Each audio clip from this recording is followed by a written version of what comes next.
Já falamos da história de muitos primarcas, que lutaram, triunfaram ou fracassaram em certos momentos da vida.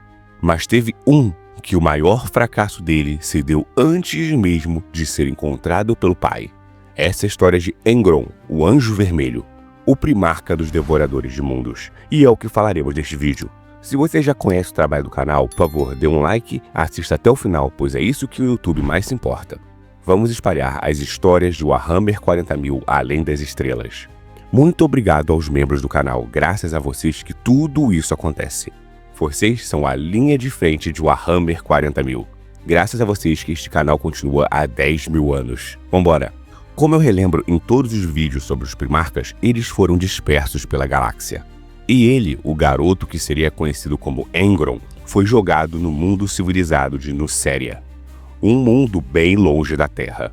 Sua cápsula caiu em montanhas geladas, e ele, apenas um jovem, teve que sobreviver por certo tempo enfrentando lobos e criaturas terríveis para se alimentar e sobreviver. Mas, não muito tempo depois, um traficante de escravos o encontrou, bem durante uma cena de carnificina, de combate e violência.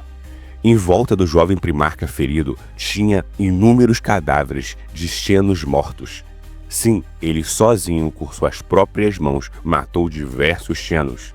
Vários estudiosos imperiais teorizaram mais tarde que eram Elders, e eles haviam previsto o derramamento de sangue que Engron causaria, principalmente contra os próprios Elders, e eles tentaram, sem sucesso, detê-lo para mudar o futuro. Mas não conseguiram, todos foram massacrados. Este traficante o escravizou, cuidou dele até ele se recuperar, pois ele tinha ficado muito ferido do combate contra os Elders. Quando ele se recuperou de saúde, ele foi levado até os mestres governantes de Nuceria, conhecido como os Grandes Cavaleiros. Vendo que ele era extremamente habilidoso e poderoso, ele foi levado até a capital do planeta, a grande cidade de Deshea. Apesar de extremamente resistente e forte, temos que lembrar que ele era ainda apenas uma criança assustada.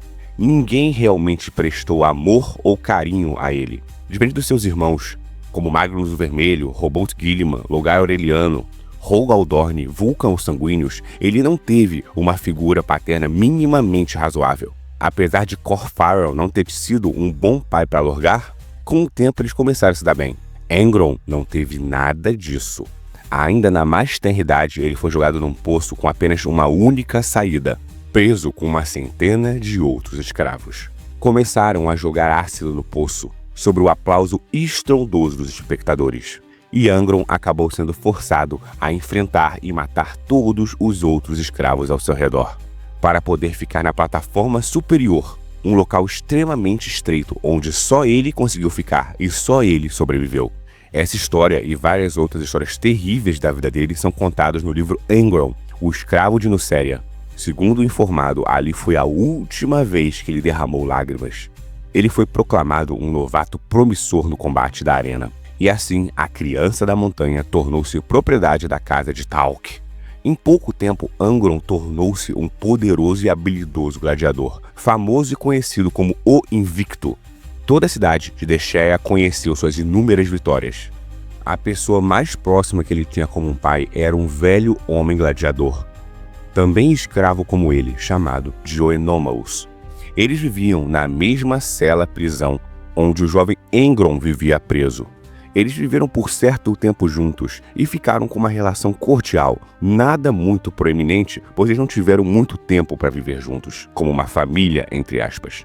Apesar de formarem um vínculo de sobrevivência profundo e colheram várias vitórias em conjunto em Nuceria, a relação deles teve que acabar um dia, pois os dois tiveram que lutar contra 2 Ogres Berserkers, pobres criaturas que foram muito torturadas e implementadas com ferramentas chamadas como os Butcher's Nails, ou em uma tradução livre, já que não tem uma tradução oficial ainda, seria algo como as unhas do carniceiro ou os pregos do carniceiro.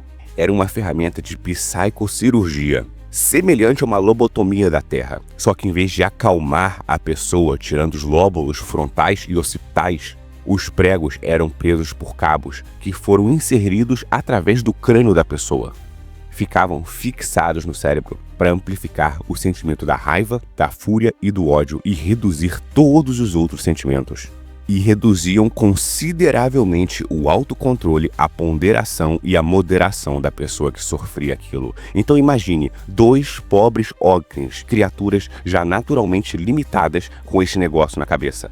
Tinham se tornado apenas 2 bestas de combate quase irracionais em sofrimento eterno. A dupla conseguiu matar os 2 Ogres furiosos. Então, após isso, os tiranos do planeta ordenaram que o Anomalous e Angron lutassem entre si. Angron recusou, e os High Riders, ou os Grandes Cavaleiros, ordenaram que ele se submetesse à psicocirurgia e que as unhas do carniceiro ou do açougueiro fossem colocados na sua cabeça como uma punição. Quando aplicaram forçosamente, sem ele ter escolha se ele queria ou não, ele foi forçado à cirurgia, ele entrou em estado de frenesi, em Berserker. Soltaram ele em frente ao Anomalous e ele matou o seu mestre e amigo e figura paterna em um frenesi cego. Quando ele recuperou a consciência e viu o que ele fez, naquele dia ele pela primeira vez se sentiu nada mais, nada menos do que como uma besta selvagem, um monstro terrível. Um terrível anjo em vermelho. Aquilo foi a gota d'água para Angron. Ele liderou uma revolta de escravos violenta com seus aliados. Os gladiadores conseguiram reunir um grande exército de escravos buscando a liberdade. Eles fugiram para as montanhas do planeta, onde viveram por vários anos, lutando contra os exércitos das cidades que queriam reescravizá-los. E se fosse impossível os destruir. Mas Angron era muito forte e os gladiadores eram muito poderosos. Então, uma após uma das ondas dos exércitos civilizados de Nuceria, eles conseguiram derrotar esses guerreiros. E cada vez mais eles ganhavam fama e apoio. Os rebeldes gladiadores, cada vez mais escravos, fugiam e se uniam à causa deles. Mas suas forças frequentemente sofriam com o frio e com a fome naquela montanha. Ele foi perdendo cada vez mais homens e homens até que a batalha final se aproximaria. A sua derrota definitiva, mas ele lutaria até a morte com os seus homens. Porque era melhor morrer de pé do que viver para sempre de joelhos sem liberdade. Mas quando a batalha estava prestes a começar, o Imperador da Humanidade chegou para conversar com ele, com uma tropa orbital sobre o planeta. O Imperador transportou Angron até a sua nave e prometeu a ele uma legião feita à sua imagem e semelhança. Poder ilimitado e a força da arte da conquista para poder derrotar os seus inimigos e suprimir o planeta. O Imperador revelou que era pai de Angron e que este tinha o destino de ajudá-lo a reunificar a humanidade. Mas Angron recusou. Ele disse que não queria nada disso. Ele iria lutar e morrer com os seus camaradas contra os seus opressores. O Imperador, contra a vontade e relutantemente, retornou Angron de sua nau capitânia para a Terra e foi embora. No entanto, segundo Angron, antes da batalha começar, o Imperador o teletransportou contra sua vontade de volta para a frota, e ele só podia assistir de forma angustiante aqueles que confiaram profundamente nele sendo estraçalhados e derrotados pelos inimigos dele. E aí aconteceu uma das coisas mais estranhas de Warhammer 40.000. Angron, com uma armadura simples, com um ataque de fúria com os pregos do carniceiro, avançou sobre um Custode, totalmente armadurado. O Angron quebrou a armadura do Custodes com as próprias mãos e o matou com as próprias mãos. Mas logo em seguida foi forçado à submissão com os poderes psíquicos do Imperador, que o fez cair de joelhos. Angron bradou furioso porque o Imperador não interveio para salvar seus camaradas na superfície de Nuceria. Mas o Imperador apenas ignorou a pergunta, julgando que Angron tinha falta de visão do todo. Ele disse que era o Imperador da Humanidade e tinha os olhos voltados para toda a galáxia, e não para um único tirano lutando contra uma revolta simples de escravos. O Imperador da Humanidade disse que um dia Angron entenderia o que foi feito ali. Angron respondeu que deveria ter morrido em Nuceria. Ele agora era um fantasma apenas. E o Imperador respondeu de forma super rígida e ríspida que um fantasma bastaria para ele. Angron foi teletransportado para o navio mais próximo da 7ª Legião, os Warhounds, ou como poderia ser chamado em português, os Cães de Guerra. Toda vez que um capitão tentava falar com ele, ele o matava brutalmente. E nenhum dos guerreiros poderia levantar a mão, pois o Imperador ordenou que não deveriam lutar contra Angron.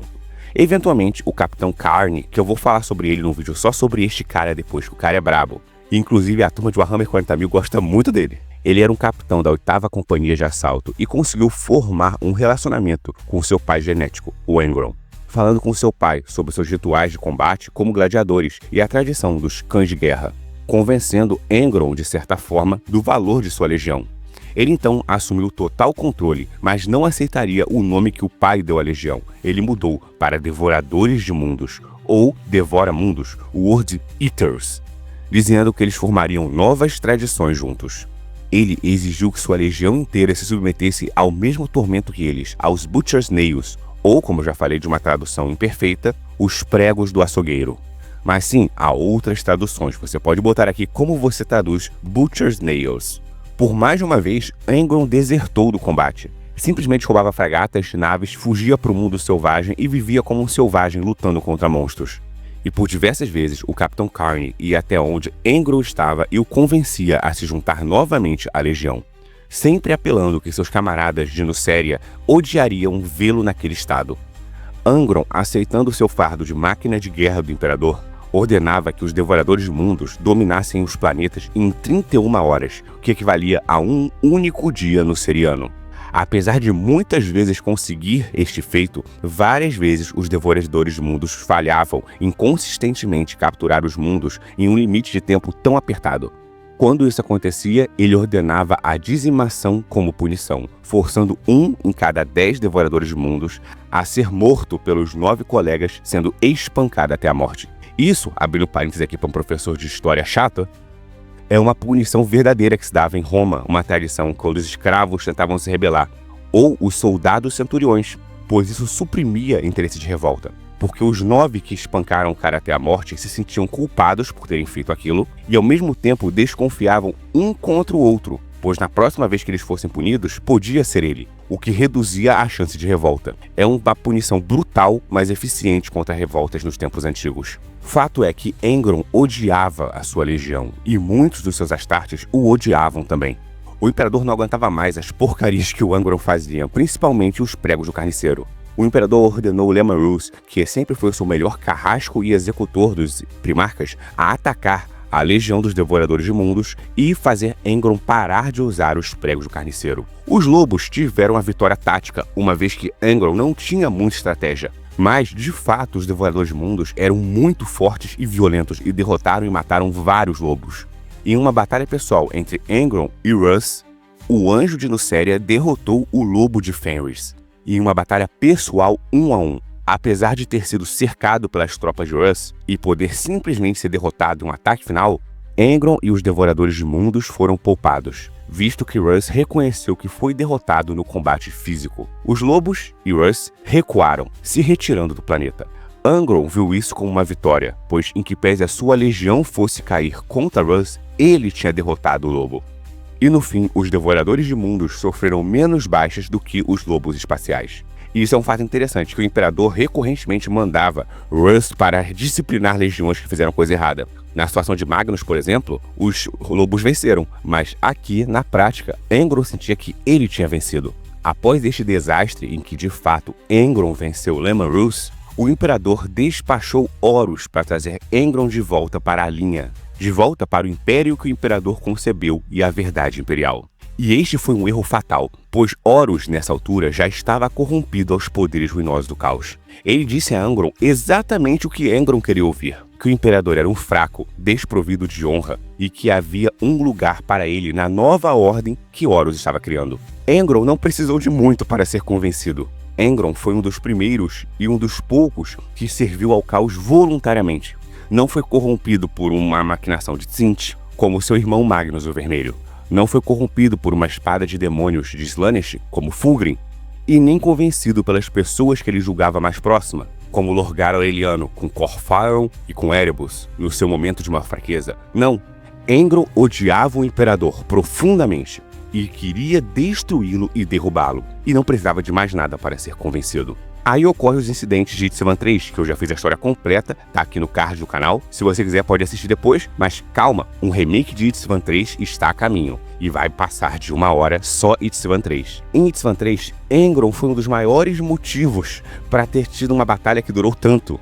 Horus fez o primeiro bombardeiro viral, a bomba Varus, sobre o planeta, mas não conseguiu exterminar todos. Horus planejava fazer mais 2 ou 3 lançamentos virais, mas Angron achava aquilo extremamente desonroso. Matar os seus próprios filhos legalistas com bombas? Não, ele tinha que ir lá e descer a porrada neles na mão. Não na mão, né, com armas de fogo, mas como eu gosto de dizer, tinha que ter 20 minutos de porrada franca. Então ele desceu e foi pro combate. E Horus ficou puto com isso, pois uma campanha que deveria levar algumas horas e alguns dias levou meses de combate ombro a ombro entre os legalistas dos Devoradores de Mundos, dos Filhos do Imperador, dos Lobos Lunares e da Guarda da Morte contra os heréticos, 1/3 contra 2/3. E, mais ainda, em Itzvan V, quando ia ter o massacre de Dropside, em que os Senhores da Noite, os Portadores da Palavra, a Legião Alpha e os Guerreiros de Ferro iriam trair os Salamanders, os Iron Hands e a Raven Guard, que ele tentou revelar os planos para os legalistas, pois achava que aquela manobra não tinha honra.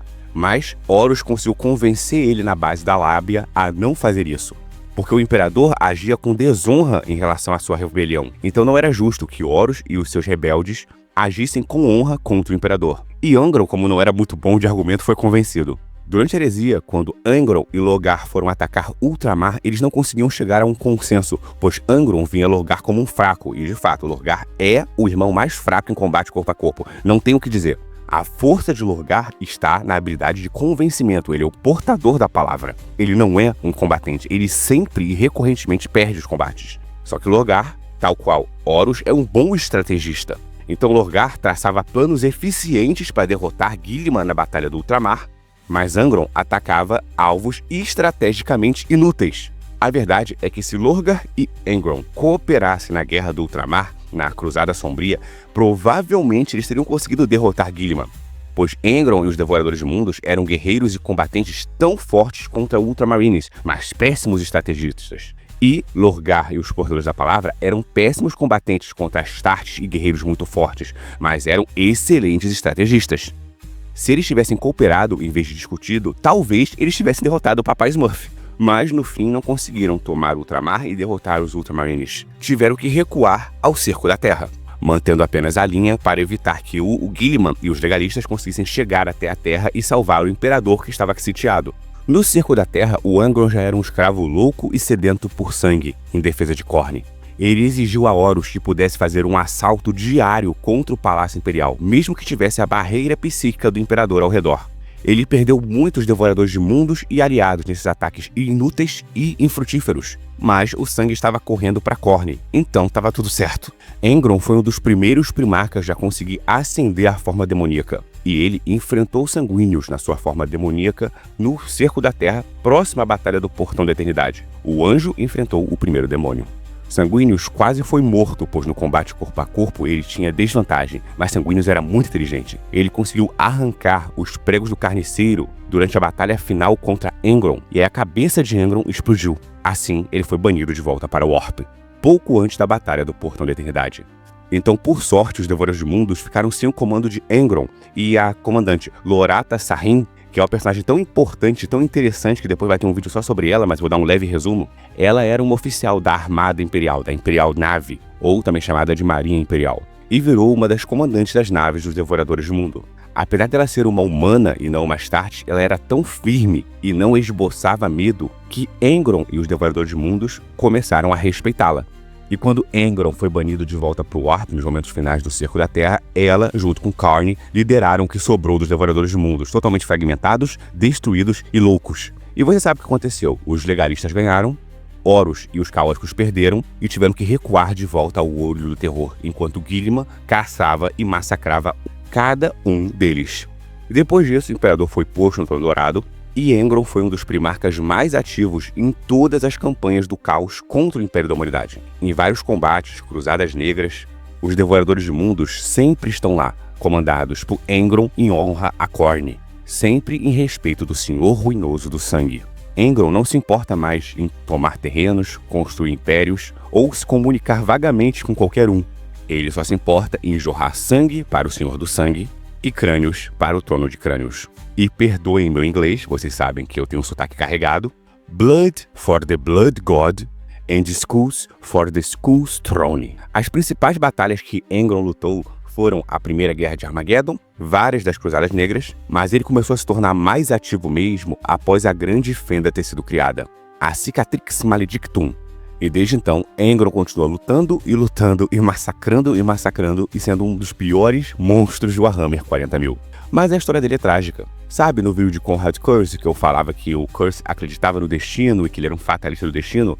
Engron achava que o destino dele foi negado. O destino dele seria perecer naquele combate final com seus camaradas. E o Imperador tirou isso dele, segundo o que Engron acreditava. Eu gosto muito de uma citação que dá pra entender bem a psique do Engron. Ele fala com Guilliman, gritando, obviamente, sobre o que o Guilliman entendia sobre a luta, pois ele era só um filho perfeito. Ele disse: as pessoas do seu mundo o chamavam de grande, o povo do meu mundo me chamava de escravo. Qual de nós pousou em um paraíso de civilização para ser criado por um pai adotivo amoroso, Roboute? Qual de nós recebeu exércitos para liderar e treinou com os melhores cavaleiros de Macragge? Qual de nós herdou um reino forte e culto? E qual de nós teve que se levantar contra um tirano com nada mais do que uma horda de escravos famintos? Qual de nós foi uma criança escravizada em um mundo de monstros? Qual de nós teve um cérebro cortado por facas de trincheiras? Ouça seus miseráveis filhos de azul gritando com coragem e honra. Coragem e honra. A coragem e a honra. Você ao menos sabe o que significa essas palavras? Coragem é lutar contra um reino que o escraviza. Não importa que os exércitos deles sejam 10.000 vezes maiores do que o seu. Você não sabe nada de coragem. A honra é resistir a um tirano, quando todos os outros comiam e engordavam com sua hipocrisia que lhes alimentava. Você sabe tão pouco sobre coragem e honra quanto eu. E essa é a história de Engron. Uma tragédia, como todas as histórias dos caídos de Warhammer 40.000. Engron é um dos primarcas que eu me compadeço, mas só até ele cair, porque ele cometeu tantos erros estratégicos durante a heresia que aí eu paro de compadecer. Diferente de Fulgrim, Lorgar, Magnus e Mortarion, que eu até me compadeço depois da heresia, durante a guerra, Engron não, porque eu vejo que ele foi um dos principais motivos, pela minha opinião, da derrota dos hereges. Ele cometeu muitos erros, se você ver nos livros durante a heresia. Muitos. Claro que não foi necessariamente culpa dele. Foi culpa dos pregos do carniceiro. Mas fato é que ele cometeu esses erros. Essa é a história resumida do Engron, o Anjo Vermelho de Nuceria. Se você gostou desse vídeo, por favor, inscreva-se, curta e comente e vire membro. Isso ajuda demais. E se você puder e quiser mesmo ajudar o canal, quer ser um dos grandes guerreiros do nosso regimento, assista outro vídeo até o final na velocidade 1. Isso ajuda demais. Aqui tem 3 vídeos que você pode gostar e a playlist de Warhammer 40.000. O mínimo que você precisa entender para conhecer sobre Warhammer 40.000. Mas se você quiser ouvir uma história maneira que teve um Devorador de Mundos e um Senhor da Noite lutando juntos, legalistas, clica aqui do lado para a história do Devorador de Sonhos. Você pode gostar, é um conto curtinho, mas muito maneiro. Obrigado, até a próxima, aqui é o Arauto, e lembre-se, o Imperador protege, mas um bolter carregado ajuda.